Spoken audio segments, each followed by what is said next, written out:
हाँ, तो मेरे 24 फरवरी वाले यूपी योद्धाओं, तो कैसे हो आप सब और कैसी चल रही है आप सभी की तैयारी। आई होप कि आप सभी बहुत अच्छे होंगे और अपनी तैयारी भी बहुत ही शानदार तरीके से कर रहे होंगे। तो जितने भी हमारे स्टूडेंट इस बार हैं 12th में और जिनको 2025 यानी कि 24 फरवरी को क्लास 12 हिंदी का पेपर देना है, उनके लिए आज का ये वीडियो बहुत ही ज़्यादा स्पेशल है। क्योंकि आज मैं आपके लिए लेकर आया हूं क्लास 12 हिंदी का एक मैराथन क्लास। लगभग 1 घंटे की आज की ये क्लास होगी, लेकिन इस 1 घंटे में आपका जो आधी हिंदी है यानी कि 50 नंबर के हिंदी का पेपर मैं कंप्लीट कराने वाला हूं। देखो स्टूडेंट, इस बार हमारा टारगेट है कि हिंदी में हम कम से कम 100 में 95 प्लस लेकर आए। और ये सोचना नहीं है, ये हम लेकर आएंगे क्योंकि मैंने देखा है कि हिंदी एक ऐसा सब्जेक्ट है ना जिसमें हर वो एक स्टूडेंट 100 में 95 प्लस ला सकता है, जिसने अच्छे से पढ़ा हो या ना पढ़ा हो, बस थोड़ी सी तैयारी आपको करनी है। तो आज का ये क्लास बहुत इंपॉर्टेंट होगा। हम क्लास 12 हिंदी को एक ही वीडियो में पढ़ेंगे, 50 नंबर आपका कंप्लीट कराएंगे, क्योंकि पूरा हिंदी एक वीडियो में आज खत्म होगा। और 50 नंबर क्यों बोल रहा हूं मैं, क्योंकि जो आपका खंड का होता है ना, देखो आपका हिंदी का पेपर 2 खंड में होता है, खंड का और खंड खा। तो आज हम खंड का को इस वीडियो में कंप्लीट करने वाले हैं। देखो सबसे पहले हम जानेंगे हिंदी के बहुविकल्पीय प्रश्नों को, जो टॉप 10 ऑब्जेक्टिव क्वेश्चंस हैं जो सबसे ज्यादा आपके बोर्ड एग्जाम में आए हैं, उसको हम जानेंगे। फिर हम महत्वपूर्ण गद्यांश को पढ़ेंगे, 10 नंबर का ये भी आता है, ठीक है, 10 नंबर का ये और 10 नंबर का ये, ठीक है। उसके बाद में हम लोग पढ़ेंगे महत्वपूर्ण पद्यांश को, 10 नंबर, इन सबको मैं पढ़ाऊंगा आज। फिर जीवन परिचय, हम लेखक का जीवन परिचय पढ़ेंगे, ये 5 नंबर का आता है, 5 नंबर, ठीक है। फिर कवि का जीवन परिचय पढ़ेंगे, 5 नंबर। उसके बाद में हम कहानी पढ़ेंगे 5 नंबर का, फिर खंड काव्य पढ़ेंगे 5 नंबर का। यानी कि टोटल ऐड करो तो आपका 50 नंबर हो गया, 10 10 10 30 35 40 45 50, ठीक है। तो 50 नंबर का पेपर आज हम कंप्लीट करेंगे। क्लास स्टार्ट करने से पहले बस आप क्लास को लाइक कर देना वीडियो को, और चैनल पर नए चैनल को सब्सक्राइब कर लेना। चलो स्टूडेंट, हम स्टार्ट करते हैं अपना क्लास। तो सबसे पहले हम बात करेंगे हिंदी के बहुविकल्पीय प्रश्नों की। देखो स्टूडेंट, जो ऑब्जेक्टिव क्वेश्चंस होते हैं ना, ये टोटल 10 नंबर के आते हैं। और ऑब्जेक्टिव क्वेश्चंस में से जो टॉप 10 क्वेश्चंस हैं जो सबसे ज्यादा आपके बोर्ड एग्जाम में आए हैं, उसको मैं इस क्लास में बताने वाला हूं। इसके बाद में हम गद्यांश पद्यांश जीवन परिचय सब कुछ पढ़ेंगे, टेंशन मत लेना। फर्स्ट क्वेश्चन देखो, चिंतामणि किस लेखक के निबंधों का संग्रह है। मतलब चिंतामणि जो है ये किस लेखक के निबंध का संग्रह है, मतलब किस लेखक का ये निबंध है, आप कह सकते हैं। प्रेमचंद, श्याम सुंदर दास, गुलाब राय या आचार्य रामचंद्र शुक्ल। भैया रामचंद्र शुक्ल जी जो हमारे हैं, आचार्य रामचंद्र शुक्ल जी, जो चिंतामणि है ये इन्हीं का निबंध संग्रह है।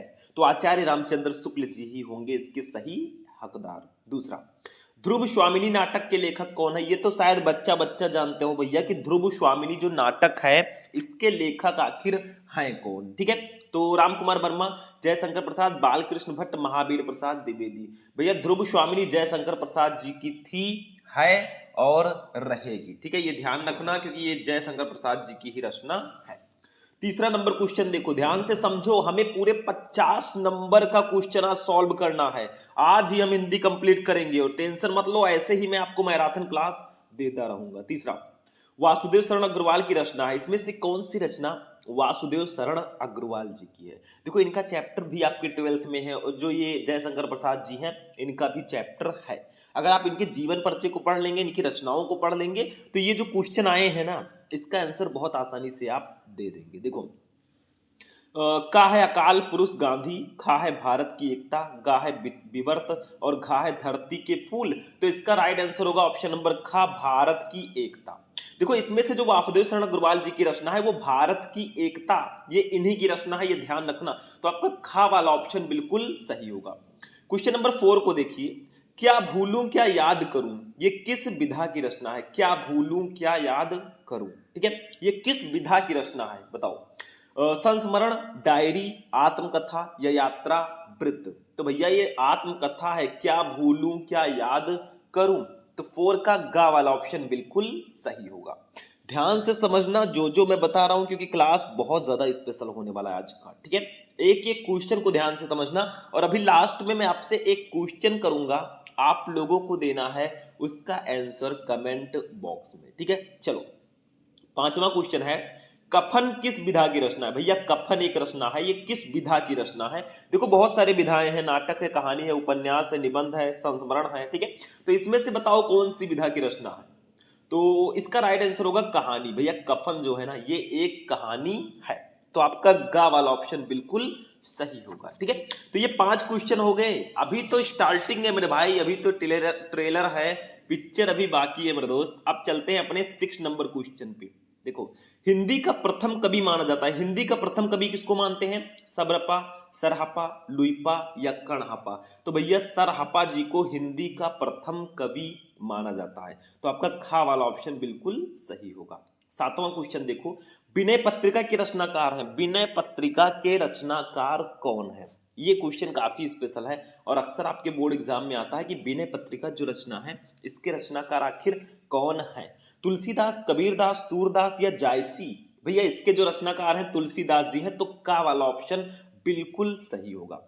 कुछ ऐसे क्वेश्चंस हैं जिनको आप आंख मूंद के जिन पर आप टिक कर सकते हैं, वो वाले क्वेश्चन मैं आपको बता रहा हूं। ये सारे के सारे क्वेश्चन मेरे हिसाब से बहुत ज्यादा इंपॉर्टेंट होने वाले हैं। चलो 8वां क्वेश्चन, हरियोध जी की कृति नहीं है, इसमें से कौन सी रचना हरियोध जी की नहीं है? मतलब अयोध्या सिंह उपाध्याय हरियोध जी की रचना कौन सी इसमें नहीं है? चोखे चौपदे, प्रिय प्रवास, वैदेही वनवास या चित्राधार? इसमें से कौन सी रचना हमारे हरियोध जी की नहीं है? तो भैया इसमें से जो चित्राधार है ना ये इनकी रचना नहीं है, बाकी तीनों इन्हीं की रचना है। देखो आप लोग क्वेश्चन को ध्यान से पढ़ना। क्वेश्चन ऐसा आया है कि हरियोध जी की कृत नहीं है, मतलब इसमें से कौन सी रचना हरियोध जी की नहीं है। तो कुछ बच्चे जल्दी जल्दी में पढ़ लेते हैं कि इनमें से हरियोध जी की रचना है, तो यहीं पे गलती हो जाती है। अब देखो ये तीनों रचनाएं हरियोध जी की है, आप किसी एक में टिक कर देंगे, ये गलत हो जाएगा। चित्राधार जो है इनकी रचना नहीं है। अब मैं क्वेश्चन यहाँ पे एक आपका बनता है, सबको आंसर देना है कमेंट में। बताओ चित्राधार किसकी रचना है? इसका आंसर आप सभी को कमेंट बॉक्स में देना है, चित्राधार किसकी रचना है। चलो 9 नंबर, तार सप्तक का प्रकाशन हुआ। ये क्वेश्चन तो इतना स्पेशल है कि मैं लफ्जों में बयान नहीं कर सकता, क्योंकि क्वेश्चन ही कुछ ऐसा है। तार सप्तक का प्रकाशन कब हुआ? सन 1947 में, सन 1943 में, सन 1950 में या सन 1931 में? भैया तार सप्तक के आगे ता और रा आता है, 43 के आगे भी ता और रा आता है, तो लो टिक कर दो खा वाला, सन 1943 में। मतलब तार सप्तक का जो प्रकाशन हुआ ना सन 1943 ईस्वी में हुआ था।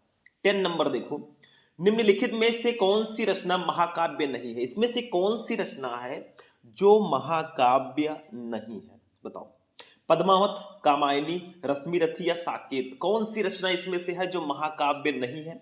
तो भैया रश्मिरथी जो है ये महाकाव्य नहीं है, ये खंड काव्य है। बाकी जो तीनों रचनाएं हैं ना, पद्मावत, कामायनी, रश्मिरथी और साकेत, ये जो रश्मिरथी नहीं, बाकी जो तीनों रचनाएं हैं वो महाकाव्य है, लेकिन रश्मिरथी महाकाव्य नहीं है, ठीक है। तो ये आप लोग ध्यान में रखना। अब एक क्वेश्चन यहां पर भी बनता है, आप लोग कमेंट बॉक्स में आंसर देना। बताइए साकेत किसकी रचना है? शायद सबको पता हो, क्योंकि इसके जो कवि हैं ना बहुत फेमस कवि हैं, तो इनका आप लोगों को पता होना चाहिए। चलो आगे बढ़ते हैं मेरे भाई, अब चलते हैं अपने नेक्स्ट क्वेश्चन पे। बहुविकल्पीय प्रश्न हमारा 10 नंबर का कंप्लीट हुआ, 10 क्वेश्चन। अब आप लोग कहेंगे सर क्या 10 क्वेश्चन पढ़ने से हमारा 10 नंबर कंप्लीट हो जाएगा? ऐसा बिल्कुल भी नहीं है, क्योंकि सिर्फ 10 क्वेश्चन पढ़ने से 10 नंबर नहीं कंप्लीट होने वाला है, आपको और भी ज्यादा ऑब्जेक्टिव क्वेश्चंस पढ़ने होंगे। तो आप लोग सर्च कर लीजिए class 12 Hindi important objective question Shubham lecturer, आपको क्लास मिल जाएगा। अब महत्वपूर्ण गद्यांश की अगर बात करें तो 10 नंबर का ये भी आता है। इसमें होगा क्या, एक गद्यांश आपको दिया जाएगा कुछ ऐसे, देखो ऐसे गद्यांश यहां से लेकर यहां तक दे दिया गया। इसके नीचे 5 क्वेश्चन है, 1 2 3 4 5 करके, पांचों क्वेश्चन का आंसर दो, 10 नंबर ले जाओ। तो मैं आंसर ही नहीं दूंगा, मैं इसको आपको लिखकर बताऊंगा बेटा कि कैसे आपको जाकर बोर्ड एग्जाम में लिखना है। ये देखो कैसे लिखना है, सारी चीजें मैं आपको बताऊंगा। तो पहले हम इस गद्यांश को खूब प्यार से पढ़ते हैं, ठीक है, खूब ध्यान से पढ़ेंगे, उसके बाद हम क्वेश्चन का आंसर देंगे। देखो क्वेश्चन है, भाषा की साधारण इकाई शब्द है, शब्द के अभाव में भाषा का अस्तित्व ही दुरूह है। यदि भाषा में विकासशीलता शुरू होती है तो शब्दों के स्तर से ही।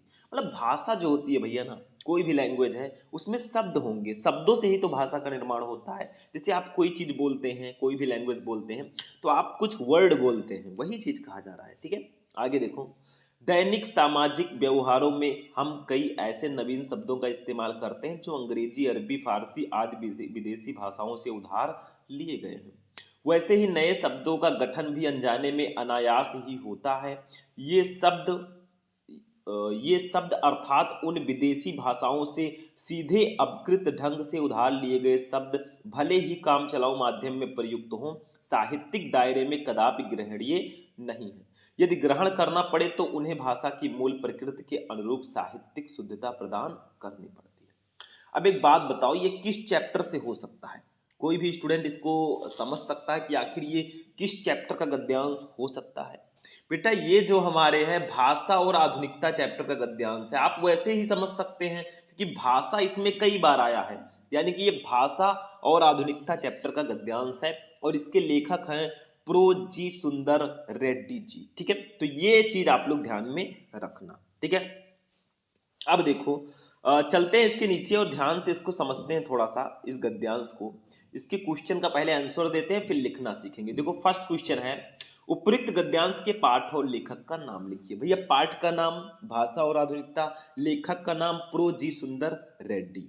ठीक है, तो आपको एज अ संदर्भ लिखेंगे ज्यादा बेटर रहेगा। दूसरा, रेखांकित अंश की व्याख्या कीजिए, मतलब इतने का आपको व्याख्या करना है जिसके नीचे आपको रेखाएं दिख रही हैं। देखो यहां से लेकर यहां तक, इसके नीचे आपको व्याख्या करनी है। तीसरा, भाषा की विकासशीलता कैसे शुरू होती है? तो भैया सीधा सीधा तो लिखा है, ये देखो, यदि भाषा में विकासशीलता शुरू होती है तो शब्दों के स्तर पर ही, यानी कि आप लिख सकते हैं कि भाषा की विकासशीलता शब्दों के स्तर पर ही शुरू होती है। सीधा सीधा लिखा है, यदि भाषा में विकासशीलता शुरू होती है तो शब्दों के स्तर पर ही, बस थोड़ा पीछे लिख दिया गया है। आप ऐसे लिखना, भाषा की विकासशीलता शब्दों के स्तर से शुरू होती है। बस 2 नंबर ये भी कंप्लीट। चौथा, किसके अभाव में भाषा का अस्तित्व दुरूह है? तो देखो यहाँ पे लिखा है मेरे भाई, हम खुद नहीं बता रहे हैं, ये देखो, शब्द के अभाव में भाषा का अस्तित्व ही दुरूह है, यानी कि शब्द के अभाव में, अगर शब्द नहीं होगा तो भाषा का अस्तित्व नहीं होगा। देखो सीधा सीधा आंसर आपको लिखा हुआ मिल रहा है, तो क्यों टेंशन, कहां पड़े हुए चक्कर में, कोई नहीं है टक्कर में। पांचवा, भाषा की साधारण इकाई क्या है? तो सबसे फर्स्ट वाला देखो लाइन, भाषा की साधारण इकाई शब्द है, बस इतना सा लिखना है। देखो कितना इजी हो जाता है ना, अगर आप किसी चीज को समझते हैं, उसका आंसर देने का प्रयास करते हैं ना, तो वो चीजें बहुत ज्यादा इजी आपके लिए हो जाती हैं। तो चलो इसको समझते हैं, इसके क्वेश्चन का आंसर देते हैं। फर्स्ट क्वेश्चन है, उपयुक्त गद्यांश के पाठ और लेखक का नाम लिखिए। तो जब भी आप इसको सॉल्व करें ना, तो जैसे ये आपका जो गद्यांश है, भाषा की डॉट डॉट डॉट डॉट करके इसका लास्ट वर्ड पढ़ती है, जैसे मैंने यहाँ पे लिखा, देखो भाषा की डॉट डॉट डॉट डॉट करके पढ़ती है, क्योंकि आपको पता ही है कि आपको पेपर में 2 गद्यांश दिए जाएंगे, करना आपको एक ही है। अब आपने कौन सा किया है उसको पता करने के लिए एग्जामिनर को ये तो पता होना चाहिए ना, कुछ दिशा निर्देश होना चाहिए, तभी तो वो आप पता चलेगा उसको कि आपने ये वाला किया है। ठीक है, तो फर्स्ट क्वेश्चन है, उपयुक्त गद्यांश के पाठ और लेखक का नाम लिखिए। तो चलो लिखते हैं भैया संदर्भ में, फर्स्ट लिखेंगे संदर्भ। देखो भैया ये रंग बिरंगे पेन, लाल हरा, हरा पीला, ये सब बिल्कुल मत यूज करना, नहीं तो नंबर कट जाएगा। सिर्फ और सिर्फ ब्लैक एंड ब्लू पेन आपको यूज करना है, इतना ध्यान में रखना। ठीक है, देखो संदर्भ लिखेंगे, प्रस्तुत गद्यांश हमारी पाठ्य पुस्तक के गद्य भाग में संकलित तथा हिंदी तथा श्रेष्ठ विचारक व निबंधकार प्रो जी सुंदर रेड्डी द्वारा लिखित भाषा और आधुनिकता शीर्षक निबंध से अवतरित है। मतलब जो हमारा ये निबंध है, जो हमारा ये गद्यांश है ना, ये हमारी पाठ्य पुस्तक के गद्य भाग में संकलित तथा हिंदी के श्रेष्ठ विचारक व निबंधकार प्रो जी सुंदर रेड्डी द्वारा लिखित भाषा और आधुनिकता निबंध शीर्षक से अवतरित है। बस इतना लिख दोगे, 2 नंबर कंप्लीट। या आप डायरेक्टली भी लिख सकते हो, पाठ का नाम भाषा और आधुनिकता, लेखक का नाम प्रो जी सुंदर रेड्डी, कोई दिक्कत नहीं है। 2 नंबर हमारा कंप्लीट हो गया, एग्जामिनर खुश होकर 2 नंबर आपको दे देगा, जैसा मैंने कहा अगर वैसा लिखकर आओगे। दूसरा, रेखांकित अंश की व्याख्या कीजिए। भैया जो आपकी 3 लाइनें हैं ऊपर देखो टॉप पे, ये भाषा की साधारण इकाई शब्द है, शब्द के अभाव में भाषा का अस्तित्व ही दुरूह है, यदि भाषा में विकासशीलता शुरू होती है तो शब्दों के स्तर पर ही। अब इसमें करना क्या है, आपको इसका आंसर देना है। तो चलो थोड़ा सा रेखांकित अंश की व्याख्या का मतलब उसको थोड़ा सा बढ़ा चढ़ा के लिख दो। देखो ये रेखांकित अंश की व्याख्या, देखो ध्यान से, लेखक के अनुसार भाषा की सर्वप्रमुख इकाई शब्द है, शब्द के अभाव में भाषा का विकास और उसका अस्तित्व ही असंभव है। देखो थोड़ा चेंज करके, मूड चेंज करके लिख दिया गया है, नंबर मिल जाएगा। थोड़ा बहुत चेंज करके लिखना है भैया, क्योंकि हिंदी का ही आपको व्याख्या करना है हिंदी में, ठीक है, इंग्लिश नहीं है ये। देखो, बिना शब्दों के इस भाषा के विभिन्न पक्षों का विकास कर पाना अत्यंत कठिन कार्य है। यहाँ तो भाषा के विकास की दिशा में जो भी प्रयास किए जाते हैं वे भी शब्दों के रूप में ही होते हैं। भाषा का समस्त व्याकरणिक एवं प्रायोगिक पक्ष शब्दों की आधारशिला पर ही विकसित होती है। बस इतना सा आपको लिखना है मेरे भाई, नंबर आपको पूरा का पूरा मिल जाएगा। 2 नंबर इसका भी कंप्लीट। तीसरा, भाषा की विकासशीलता कैसे शुरू होती है? तो अभी मैंने बताया था, भाषा की विकासशीलता शब्दों के स्तर पर ही शुरू होती है। कहाँ इसका आंसर है मैं दिखा देता हूं, बार बार दिखाने से भी आपकी जानकारी बढ़ेगी। देखो, यदि भाषा में विकासशीलता शुरू होती है तो शब्दों के स्तर पर ही, बस हो गया, ठीक है, ये भी हो गया। क्वेश्चन नंबर 4 को हम लोग देखते हैं। किसके अभाव में भाषा का अस्तित्व दुरूह है? तो मैंने आपको दिखाया ही था भैया, शब्द के अभाव में भाषा का अस्तित्व दुरूह है। तो चौथा करके ऐसे लिख देंगे, शब्द के अभाव में भाषा का अस्तित्व दुरूह है। 2 नंबर इसका भी कंप्लीट। देखो, छोटा बड़ा कोई भी हो, 2 नंबर आपको पूरा मिलेगा, नो टेंशन जब तक है हम। पांचवा क्वेश्चन हमारा है, इसको भी देख लेते हैं, लास्ट क्वेश्चन होगा। भाषा की साधारण इकाई क्या है? तो भैया फर्स्ट लाइन में ही दिख रहा है, भाषा की साधारण इकाई शब्द है। तो ऐसे लिख देंगे, भाषा की साधारण इकाई शब्द है। बस इतना सा काम करना है भैया, नंबर आपको पूरे के पूरे मिल जाएंगे, नो टेंशन जब तक है हम। तो आज हमारा गद्यांश भी हो गया। ऐसे लिख कर आओगे भैया, एग्जामिनर भी खुश होगा और कहेगा बेटा ले तू 10 में 10 ले, आपको पूरे के पूरे नंबर एग्जामिनर देगा, ठीक है। तो ये हमारा गद्यांश वाला पोर्शन समझ में आ गया। सारी चीज़ों को ध्यान से समझा करो किसी भी चीज़ को, क्योंकि आपका एग्जाम पास आ रहा है और आपको चीज़ों को समझना पड़ेगा, क्योंकि अब समय नहीं है, ठीक है। जो मज़ा लेना था हम ले चुके, अब मज़ा लेना अपने एग्जाम का, अपनी पढ़ाई का। चलो आगे बढ़ते हैं, गद्यांश हो गया, पद्यांश को देखते हैं। तो अब देखिए स्टूडेंट, हम आ चुके हैं अपने महत्वपूर्ण पद्यांश पे। देखो, पद्यांश में मैंने आपको पवन दूती का, श्रद्धा मनु, इन सब चैप्टर, कैकेयी का अनुताप, इन सब चैप्टर के बहुत पद्यांश मैं आपको बता चुका। अब हम कुछ अलग करने वाले हैं और हम अब लेकर आए हैं बापू के प्रति जो हमारा चैप्टर है। इसके कवि हैं, कवित्री हैं श्री सुमित्रा नंदन पंत जी। तो उन्होंने बापू के प्रति एक लिखा है, उनकी कविता है, जिसमें उन्होंने हमारे महात्मा गांधी जी के बारे में बताया, उनको संबोधित करते हुए कहा है, ठीक है। तो हम उस चैप्टर का आज लेकर आए हैं। बाकी के जो चैप्टर हैं उनका मैं पहले ही गद्यांश पद्यांश सब बता चुका हूं, बस आप लोग सर्च करना, क्लास 12 हिंदी इंपॉर्टेंट गद्यांश शुभम लेक्चरर, आपको क्लास मिल जाएगा। और क्लास 12 हिंदी इंपॉर्टेंट पद्यांश शुभम लेक्चरर, वो भी क्लास आपको मिल जाएगा। चलो इसको समझते हैं। देखो, तुम मांसहीन तुम रक्तहीन, हे अस्थि शेष तुम अस्थिहीन, तुम शुद्ध बुद्ध आत्मा केवल, हे चिर पुराण हे चिर नवीन, तुम पूर्ण इकाई जीवन की जिसमें आसार भव शून्य लीन, आधार अमर होगी जिस पर भावी की संस्कृति क्षमासीन, ठीक है। ये आपका कुछ ऐसा गद्यांश रहने वाला है। अब एक चीज आप लोग समझिए, इसको थोड़ा हिंदी मीनिंग के साथ हम समझते हैं। तुम मांसहीन तुम रक्तहीन, मांसहीन का मतलब जिसके शरीर पर मांस ना हो, रक्तहीन का मतलब जिसके शरीर में रक्त ना हो, खून ना हो, खून की कमी दिख रही हो। हे अस्थिशेष, अस्थिशेष का मतलब जिसके शरीर पे सिर्फ हड्डियां ही शेष हो, ठीक है। तुम अस्थहीन, अस्थहीन का मतलब जिसके शरीर पर हड्डियां ही ना हो। मतलब जो हमारे महात्मा गांधी जी हैं ना, थोड़ा कमजोर उस समय थे, थोड़ा दुबले पतले थे। तो कवि पंत जी, राष्ट्रपिता जी महात्मा गांधी को नमन करते हुए कहती हैं कि हे महात्मन, तुम मांसहीन, तुम्हारे शरीर में मांस, और तुम रक्तहीन, और तुम्हारे शरीर में रक्त का अभाव है। हे अस्थिशेष तुम अस्थिहीन, तुम हड्डियों का ढांचा मात्र हो, ठीक है। मतलब तुम्हें देखने से ऐसा प्रतीत हो रहा है कि तुम्हारा शरीर जो है वो हड्डियों से रहित है, मतलब हड्डियां ही नहीं है, ऐसा लग रहा है, दुबले पतले हैं थोड़ा, ठीक है। तुम शुद्ध बुद्ध आत्मा केवल, मतलब तुम शुद्ध बुद्ध, तुम शुद्ध, शुद्ध बुद्ध का मतलब होता है ज्ञानी या प्रबुद्ध, ठीक है। आत्मा केवल, ठीक है। हे चिर पुराण हे चिर नवीन, देखो चिर पुराण का मतलब होता है परंपरागत संस्कृति के पोषक, चिर नवीन का मतलब होता है सदैव नई संस्कृति के प्रतीक। फिर वो आगे कहती हैं उनको संबोधित करते हुए, तुम पवित्रता एवं उत्तम ज्ञान से परिपूर्ण केवल आत्मा हो, हे प्राचीन संस्कृतियों के पोषक। देखो, चिर पुराण का मतलब प्राचीन संस्कृतियों के पोषक, ठीक है। और चिर नवीन का मतलब हे नवीन संस्कृति के प्रतीक, ठीक है। फिर वो आगे कहती है, तुम पूर्ण इकाई जीवन की, मतलब वो कहती है तुम इस जीवन की पूर्ण इकाई हो, ठीक है। वो उनको कहती हैं कि तुम्हारे विचारों में जो है प्राचीन नवीन दोनों आदर्शों का सार विद्यमान है, ठीक है। तुम जो है पूर्ण इकाई जीवन की, मतलब वो कहती है तुम में जीवन की संपूर्णता झलकती है, ठीक है, जिसमें असार भव शून्य लीन, मतलब जिसमें असार, असार का मतलब जिसमें सारहीन है, भव संसार की, ठीक है, शून्य लीन, ठीक है।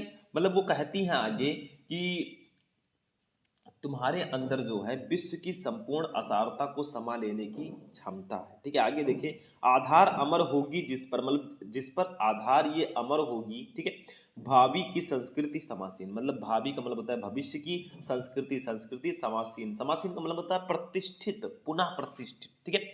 फिर वो कहती है तुम्हारे ही आदर्शों से देश की संस्कृति का आधार परिलक्षित होगा और भविष्य की संस्कृति को पुनः प्रतिष्ठित करने में भी तुम्हारे ही जीवन के आदर्श महत्वपूर्ण भूमिका निभाएंगे। तो आज हम जो महात्मा गांधी जी के आदर्श हैं उनका हम लोग पालन कर भी रहे हैं, ठीक है, वही चीज कहा गया है। इसके नीचे भी 5 क्वेश्चन रहेगा क्योंकि सेम गद्यांश की तरह ही रहता है, बस यहाँ पे पद्यांश रहता है और गद्यांश की तुलना में थोड़ा सा ये टफ होता है, ये ध्यान रखना। देखो फर्स्ट, उपयुक्त पद्यांश के शीर्षक और कवि का नाम लिखिए। भैया शीर्षक का नाम है बापू के प्रति, कवि का नाम है श्री सुमित्रानंदन पंत जी, अभी मैं बताऊंगा। दूसरा, रेखांकित अंश की व्याख्या कीजिए, मतलब इतने का आपको व्याख्या करना है अपने शब्दों में, 4 लाइनों का। तीसरा, कौन हड्डियों का ढांचा मात्र प्रतीत हो रहा है, तो भैया सीधा सीधा बोल दो गांधी जी देखने में हड्डियों का ढांचा प्रतीत हो रहे हैं, मतलब हमारे गांधी जी ही दिखने में हड्डियों का ढांचा प्रतीत हो रहे हैं। चौथा, गांधी जी को कवि ने चिर पुराण तथा चिर नवीन क्यों कहा है। देखो गांधी जी को शुद्ध ज्ञान स्वरूप आत्मा अर्थात आत्म स्वरूप होने के कारण कवि ने चिर पुराण और चिर नवीन कहा है। पांचवा, गांधी जी के आदर्शों पर भविष्य में किसे खड़ा होना पड़ेगा, तो गांधी जी के आदर्शों पर भविष्य की मानव संस्कृति को खड़ा होना पड़ेगा, ठीक है। तो अब हम इसका थोड़ा आंसर देने का प्रयास करते हैं। पहले वही सेम प्रोसेस जो मैंने बताया था, इसका फर्स्ट वर्ड तुम मानसीन और लास्ट में समासीन ऐसे करके लिख देना। ये देखो तुम मानसीन डॉट डॉट करके समासीन। अब हम फर्स्ट क्वेश्चन का आंसर देते हैं, ध्यान से समझना। फर्स्ट क्वेश्चन है, उपयुक्त पद्यांश के शीर्षक और कवि का नाम लिखिए। मतलब आपको संदर्भ लिख देना है, जैसा मैंने बताया। देखो इसको, प्रस्तुत पद्यांश श्री सुमित्रानंदन पंत द्वारा रचित बापू के प्रति शीर्षक काव्यांश से अवतरित है। इतना सा लिख दोगे नंबर पूरा मिलेगा। बस आपको कवि का नाम और जो आपको शीर्षक का नाम है वो लिखना जरूरी है, ठीक है, ये ध्यान रखना। दूसरा, रेखांकित अंश की व्याख्या कीजिए, मतलब इतने का आपको व्याख्या करना है। तुम पूर्ण इकाई जीवन की जिसमें असार भव शून्य लीन, आधार अमर होगी जिस पर भावी की संस्कृति क्षमासीन। अब ये आपको दिखने में 4 लाइन लग रहे हैं, लेकिन इसको थोड़ा बड़ा हमें लिखना है ताकि 2 नंबर हमें पूरा मिल जाए। देखो रेखांकित अंश की व्याख्या, खूब सुंदर सा हेडिंग पहले हम लोग डालेंगे फिर लिखेंगे। देखो कहती हैं सुमित्रानंदन पंत जी, हे बापू, जैसी जीवन मुक्त योगियों की दशा होती है वैसे ही दशा आपकी भी है। तुम में मानव जीवन की पूर्णता निहित है जिसमें विश्व की समस्त असारता लीन हो जाएगी। आशा यह है कि संसार तुम्हारे मार्ग पर चलकर अपना खोखलापन दूर करके मानव जीवन की चरम सार्थकता को प्राप्त करेगा। तुम जिन सिद्धांतों के आधार पर खड़े हो वो अमर है, शाश्वत है। इसलिए भविष्य की मानव संस्कृति को तुम्हारे ही आदर्शों पर खड़ा होना पड़ेगा, अर्थात आपके द्वारा दिए गए विचारों और ज्ञान ही मानव जाति के लिए आधार होंगे। मतलब थोड़ा बहुत चेंज करके अपनी तरफ से अच्छे से लिख दो भैया, नंबर पूरे के पूरे मिलेंगे। और स्टार्टिंग के जो क्वेश्चन 2 होते हैं उसमें थोड़ा पापड़ बेलना पड़ता है, बाकी जो 2-3 क्वेश्चन होते हैं एकदम हलवा होते हैं। देखो तीसरा, कौन हड्डियों का ढांचा मात्र प्रतीत होते हैं, तो लिख दो गांधी जी देखने में हड्डियों का ढांचा प्रतीत होते हैं। गांधी जी की बात हो रही है, ठीक है, तो यहाँ पे हम वही लिख देंगे। देखो 2 नंबर कंप्लीट। चौथा, गांधी जी को कवि ने चिर पुराण तथा चिर नवीन क्यों कहा है, तो देखो गांधी जी को शुद्ध ज्ञान स्वरूप आत्मा अर्थात आत्म स्वरूप होने के कारण कवि ने चिर पुराण और चिर नवीन कहा है, क्योंकि चिर पुराण का मतलब होता है परंपरागत संस्कृति के पोषक, ठीक है, जो हमारे कल्चर के पोषक हों। चिर नवीन का मतलब होता है सदैव नई संस्कृति के प्रतीक, तो इसीलिए उनको कहा गया है। पांचवा, गांधी जी के आदर्शों पर भविष्य में किसे खड़ा होना पड़ेगा, तो भैया गांधी जी के आदर्शों पर भविष्य की मानव संस्कृति को खड़ा होना पड़ेगा, यानी कि 5 नंबर क्वेश्चन का आंसर आपका ये हो जाएगा। सिंपल सा है, इसमें कुछ खास है नहीं। तो कुछ खास नहीं है तो हम कुछ खास क्यों करें। तो ये हमारा भैया पद्यांश वाला सेक्शन भी फिनिश हुआ। ऐसे लिख कर आओगे आपको पूरे के पूरे 10 नंबर मिलेंगे, मतलब कोई काट ही नहीं सकता है। ठीक है, अब हम बढ़ेंगे अपने लेखक के साहित्यिक परिचय की तरफ, जिसमें हमें जाना जरूरी है। ठीक है, गहराइयों में जाना पड़ेगा तभी तो हम अच्छा नंबर लाएंगे। तो हमने लेखकों में लिया है एक ऐसे लेखक की साहित्यिक परिचय को जो बहुत स्पेशल है। आप लोग देखेंगे तो इनका साहित्यिक परिचय बोर्ड एग्जाम में सबसे ज्यादा पूछा जाता है, डॉक्टर हजारी प्रसाद द्विवेदी जी का। देखो जब भी आप साहित्यिक परिचय लिखें, पहले छोटा सा जीवन परिचय हेडिंग रहेगा, फिर साहित्यिक परिचय रहेगा, फिर कृतियां रहेंगी। जीवन परिचय में इनका जन्म कब और कहाँ हुआ, इनके पिता, इनके मृत्यु, थोड़ी सी शिक्षा, बस। और साहित्यिक परिचय में मतलब इनका हिंदी साहित्य में परिचय कैसा है, आखिर ये कैसी रचनाएं करते थे, क्या करते थे, ये सब आपको साहित्यिक परिचय में लिखना होता है। तो देखो सबसे पहले जीवन परिचय हमारा हेडिंग रहेगा। देखो हिंदी के श्रेष्ठ निबंधकार आचार्य हजारी प्रसाद द्विवेदी का जन्म सन 1907 ईस्वी में बलिया जिले के दूबे का छपरा नामक ग्राम में हुआ था। ये फर्स्ट लाइन बहुत स्पेशल, मतलब इनका जन्म कब और कहाँ हुआ। देखो आगे, इनके पिता श्री अनमोल द्विवेदी ज्योतिष और संस्कृति के प्रकांड विद्वान थे। मतलब इनके पिताजी जो अनमोल द्विवेदी जी हैं ना, वो ज्योतिष और संस्कृत के प्रकांड विद्वान थे। अब भैया इनके पिताजी जब प्रकांड विद्वान थे तो बेटे पर संगत का असर तो होगा ही। देखो संगत का असर होता है, कंपनी का असर होता है। अगर आप अच्छे लोगों के साथ रहेंगे तो ऑटोमेटिक आपकी विचारधारा अच्छी होगी, और अगर आप उन व्यक्तियों के साथ रहते हैं जिनकी सोच अच्छी नहीं है तो धीरे धीरे करके आपकी सोच भी अच्छी नहीं रह जाएगी। तो हमेशा संगत उससे करो जो आपको जो अच्छा हो। ठीक है, आगे देखिए, हजारी प्रसाद द्विवेदी का 19 मई 1979 ईस्वी को रोगड़ता के कारण स्वर्गवास हो गया। मतलब 19 मई 1979 को हमारा ये महान साहित्यकार इस दुनिया को अलविदा बोल गया।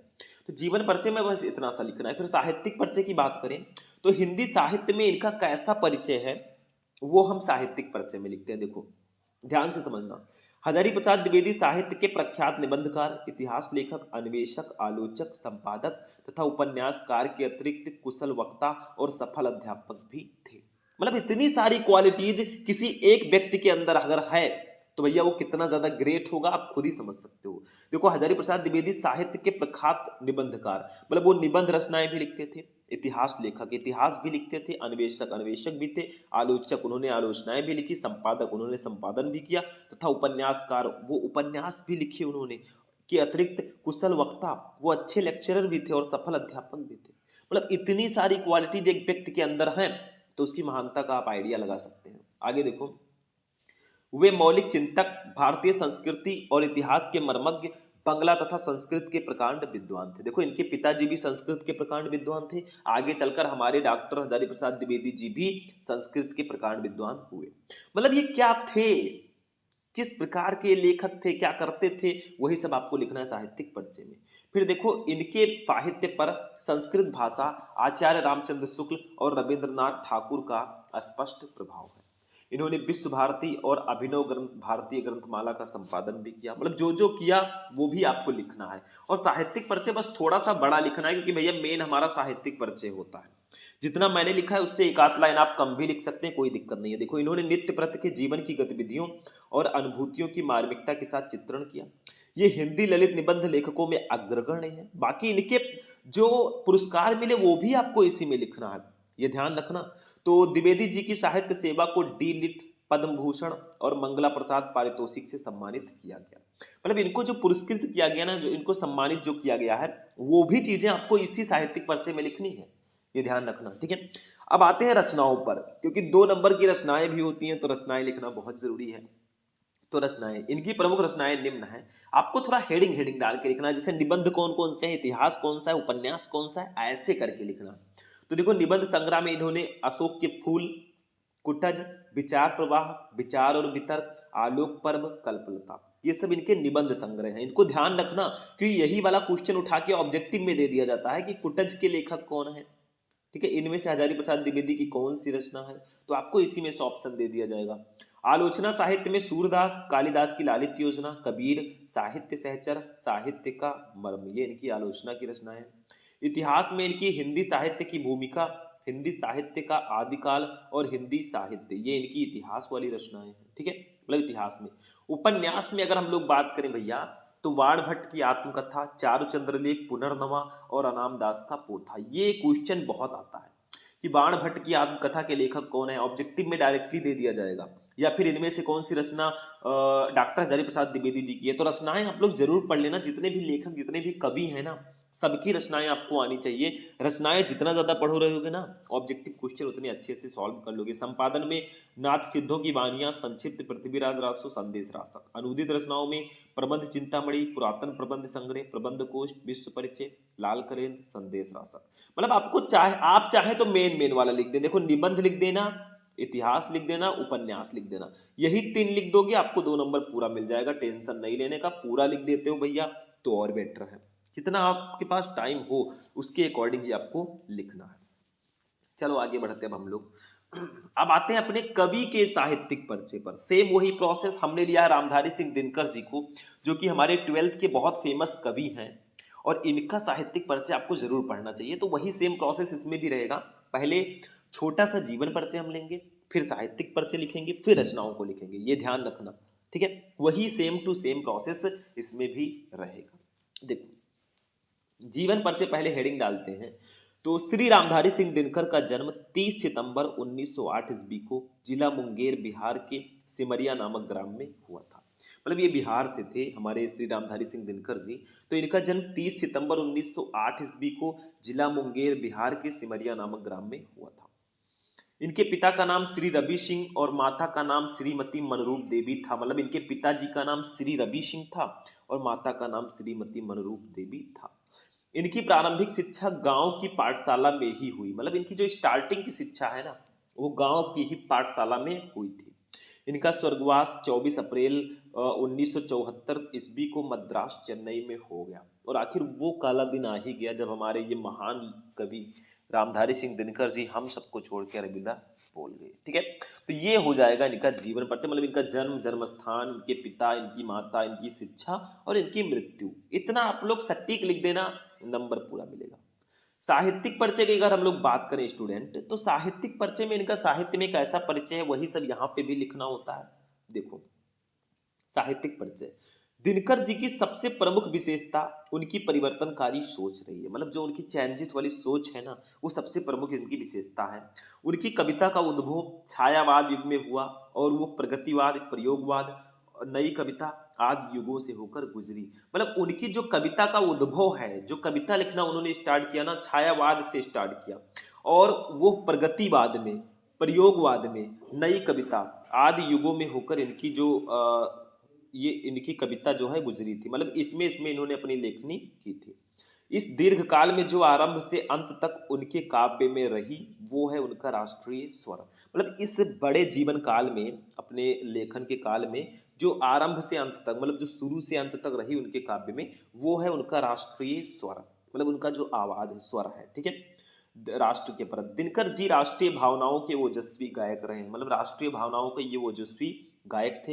इन्होंने देशानुराग की भावना से ओतप्रोत, पीड़ितों के प्रति सहानुभूति की भावना से परिपूर्ण तथा क्रांति की भावना जगाने वाली रचनाएं इन्होंने की हैं। तो आखिर वो रचनाएं कौन कौन सी हैं, एक्साइटमेंट होगा आपके अंदर की जान लें, क्योंकि इतनी अच्छी अच्छी रचनाएं उन्होंने की हैं। तो देखो, रचनाओं में दिनकर जी की रचनाएं निम्न है। रचनाएं लिखना बहुत जरूरी है, और कुछ इस प्रकार से रचनाओं लिखोगे रचनाओं को तो ज्यादा बेटर रहेगा। देखो, काव्य रचना, मतलब काव्य में इन्होंने कौन कौन सी रचना की है, क्योंकि ये मेनली कवि हैं, ज्यादातर इन्होंने काव्य ही लिखा है, लगभग पूरा। देखो, काव्य रचना में रेणुका, हुंकार, कुरुक्षेत्र, उर्वशी, ये इनकी बहुत फेमस रचना है, ऑब्जेक्टिव में डायरेक्टली आती है। उर्वशी किसकी रचना है, या इनमें से कौन सी रचना रामधारी सिंह दिनकर जी की है। तो ये चीज आप लोग ध्यान रखना, इनकी रचनाओं को जरूर पढ़ लेना। रचना बहुत इंपॉर्टेंट है, कभी भी कहीं भी आपको काम आ सकता है इनकी रचनाएं। कविता संग्रह में अगर हम लोग बात करें तो कितने हैं, देखो, रसवंती, द्वंद्व गीत, सामधेनी, बापू, इतिहास के आंसू, धूप और धुआं, नीम के पत्ते, नील कुसुम, चक्रवाल, कविश्री, सीपी और शंख, परशुराम की प्रतीक्षा, स्मृति तिलक, हारे को हरिनाम। ये इनके कविता संग्रह की रचनाएं हैं। एक चीज और ध्यान रखना, जो कविता संग्रह की रचनाएं हैं ना, इससे ऑब्जेक्टिव क्वेश्चन काफी ज्यादा आते हैं, ये ध्यान रखना। तो ये इनकी कविता संग्रह है, ठीक है, और ये इनकी रचनाएं हैं। आगे देखो, बाल साहित्य में धूप छां, मिर्च का मजा, सूरज का ब्याह, ये इनकी बाल साहित्य की रचनाएं हैं। तो ये इनकी रचनाएं हैं भैया, इनको आप लोग नोट कर लेना। तो हमारा जो कवि का साहित्यिक परिचय है वो भी कंप्लीट हो चुका है। मतलब कवियों में भी आपको सेम प्रोसेस करना है, जीवन परिचय, फिर साहित्यिक परिचय, फिर उनकी रचनाओं को लिखना है। रचनाओं को ऐसे हेडिंग वाइज अगर आप लोग लिखोगे तो मेरे हिसाब से थोड़ा ज़्यादा बेटर रहेगा और आपको पूरे के पूरे नंबर मिलने के चांसेस बहुत ज़्यादा रहेंगे। चलो आगे बढ़ते हैं मेरे भाई, अब चलते हैं अपने कहानी पे। कहानी में मैंने लिया है एक ऐसी कहानी को जो आपको थोड़ा सा इमोशनल कर सकती है। कहानी का नाम है बहादुर कहानी। ठीक है, आपके 12th में बहादुर, पंचलाइट, ध्रुव यात्रा और लाठी 4 कहानियां हैं, जिसमें से पंचलाइट, बहादुर, ध्रुव यात्रा ये 3 कहानी बहुत ज्यादा इंपॉर्टेंट है मेरे अकॉर्डिंग। ठीक है, तो हमने लिया है बहादुर कहानी को, जो कि काफी फेमस कहानी है, तो इसको जानना बहुत ज्यादा जरूरी है। ठीक है, बहादुर और पंचलाइट बहुत इंपॉर्टेंट कहानी है। तो देखो पढ़ते हैं इसको, इसका सारांश हम लोग जानेंगे ना, तो थोड़ा पढ़ते हैं। देखो, अमरकांत जी द्वारा लिखी कहानी बहादुर एक मध्यम वर्गीय परिवार में नौकर के साथ परिवारजनों द्वारा किए गए अत्यधिक कटु व्यवहार की कहानी है।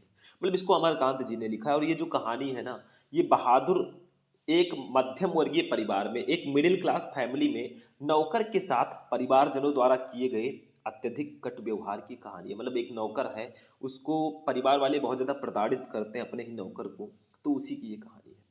लेखक ने स्वयं को कहानी का पात्र बनाते हुए आत्मकथात्मक रूप में रचना की है। मतलब लेखक ने खुद को उस कहानी का पात्र बनाया है और इस कहानी की आत्मकथात्मक रूप में रचना की है। देखो होता क्या है, दो पहलू हैं इसके। एक है अपने से संपन्न रिश्तेदारों के घर नौकर द्वारा जुटाई गई सुविधा एवं शान को देखकर लेखक की पत्नी निर्मला स्वयं भी एक नौकर रखना चाहती है। मतलब लेखक ने खुद को उसका पात्र बनाया है और अपनी उसकी जो पत्नी निर्मला है उनको अपनी पत्नी बनाया है। तो अपने से संपन्न रिश्तेदारों के घर, मतलब अपने से संपन्न जो रिश्तेदार है ना, उनके घर नौकरों को देखकर जो है लेखक की पत्नी जो निर्मला है वो भी एक नौकर रखना चाहती है, कि जैसे सबके यहाँ नौकर है हमारे यहाँ भी होंगे तो काम काज वो ही करेगा। ठीक है, उधर होता क्या है, बहादुर नेपाल का 12 से 13 साल का लड़का है। मतलब बहादुर एक नेपाल का 12 से 13 साल का लड़का होता है, जो अपनी माँ के दुर्व्यवहार से तंग आकर घर छोड़कर शहर चला आता है और निर्मला के घर परिवार में नौकर रख लिया जाता है। उधर क्या होता है, बहादुर एक 12 से 13 साल का लड़का होता है, जो अपनी माँ के दुर्व्यवहार से, मतलब उसकी माता जी उसको थोड़ा बोलती बोलती हैं, तो उनके दुर्व्यवहार से तंग आकर वो घर छोड़कर शहर चलाता है बिना बताए सबको। ठीक है, और होता क्या है, निर्मला को नौकर की जरूरत होती है, बहादुर को नौकरी की, दोनों की मुलाकात हुई और निर्मला के परिवार में नौकर के रूप में बहादुर को रख लिया जाता है। ठीक है, अब अभी तो ट्रेलर है, आगे का पिक्चर देखो क्या है। ये समझ में आया इतना, क्योंकि बहादुर को लगता है कि मेरी माता जी मेरे साथ दुर्व्यवहार करती हैं। देखो कोई भी माँ अपने बच्चे के साथ दुर्व्यवहार नहीं कर सकती, कुछ अच्छा ही समझाने का प्रयास कर रही होगी, लेकिन क्या होगा, इसको गलत लग गया होगा इसीलिए भाग आई। ठीक है, भाग आया।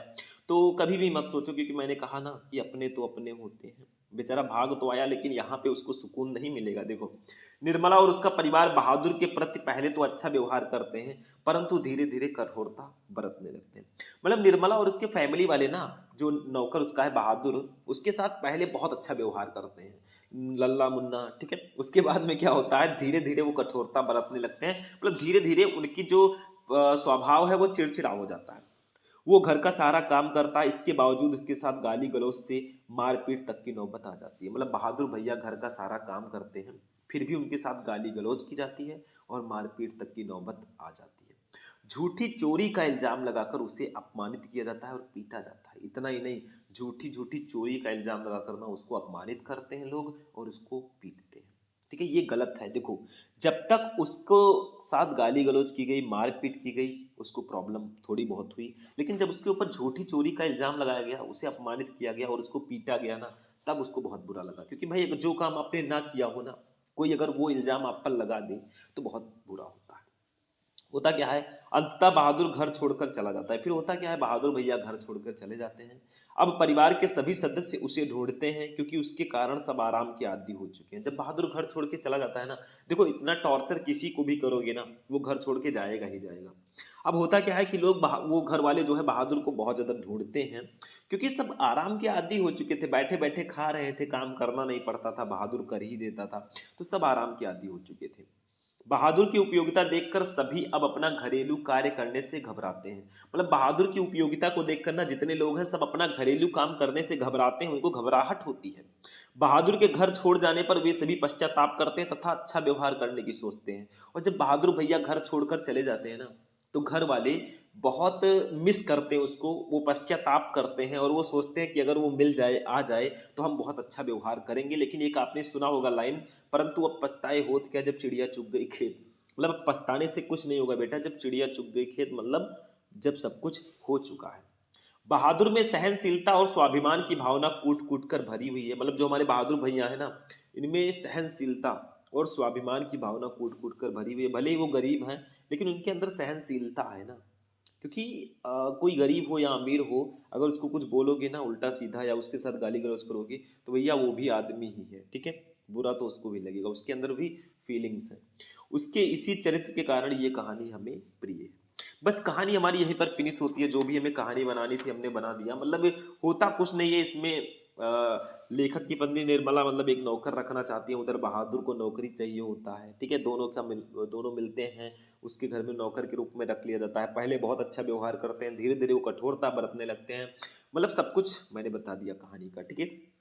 तो ये आपका हो गया ऑब्जेक्टिव क्वेश्चन, गद्यांश पद्यांश जीवन परिचय लेखक और कवि का, कहानी भी कंप्लीट। एक टॉपिक है खंड काव्य, इसको थोड़ा सा समझो। ये 5 नंबर आखिर आपका कैसे कंप्लीट होगा। देखो भैया, आप लोग यूपी से हैं। अब यूपी में कई जिले हैं, कुछ जिलों में खंड काव्य दूसरा है, किसी में दूसरा है। मतलब ये जिला वाइज होता है। किसी में रश्मि रथी है, किसी में आलोक वृत है, किसी में त्यागपति है, किसी में ऐसे ऐसे जो भी है पाँच छः होंगे, ठीक है। तो ऐसे ऐसे वो जिला वाइज है। तो आपके जिले में जो है वो आपको खुद पढ़ना है, क्योंकि इसका नाम ही है स्वपठित खंड काव्य। मतलब खुद से पढ़ा हुआ खंड काव्य। तो आपको ये खुद पढ़ना है, जो आपके जिले में उसके बारे में पढ़ लेना। 2 ऑप्शन रहेंगे, एक करना होगा, कर देंगे, बहुत आसानी से 5 नंबर मिल जाएगा। क्योंकि मैं मान लो अभी कोई एक बता दूं, तो हमारे कुछ जिले वाले बच्चे सोचेंगे कि मेरा वाला नहीं बताया इन्होंने।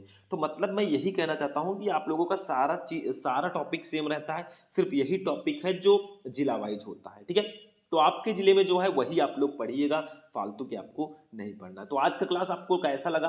क्लास 12 पूरा हिंदी सिर्फ एक वीडियो में मैंने आपको बताया, 50 मार्क्स कंप्लीट। तो जाते जाते इस वीडियो को लाइक करना, चैनल पर चैनल को सब्सक्राइब करना, और जिस टॉपिक पर आपको क्लास चाहिए वो भी कमेंट बॉक्स में बता देना कि सर हमें इस टॉपिक पर क्लास चाहिए, तो मैं प्रोवाइड करा दूंगा। तो आज का क्लास यहीं पर फिनिश होगा। मिलते हैं नेक्स्ट वीडियो में नेक्स्ट टॉपिक के साथ। तब तक के लिए जय हिंद।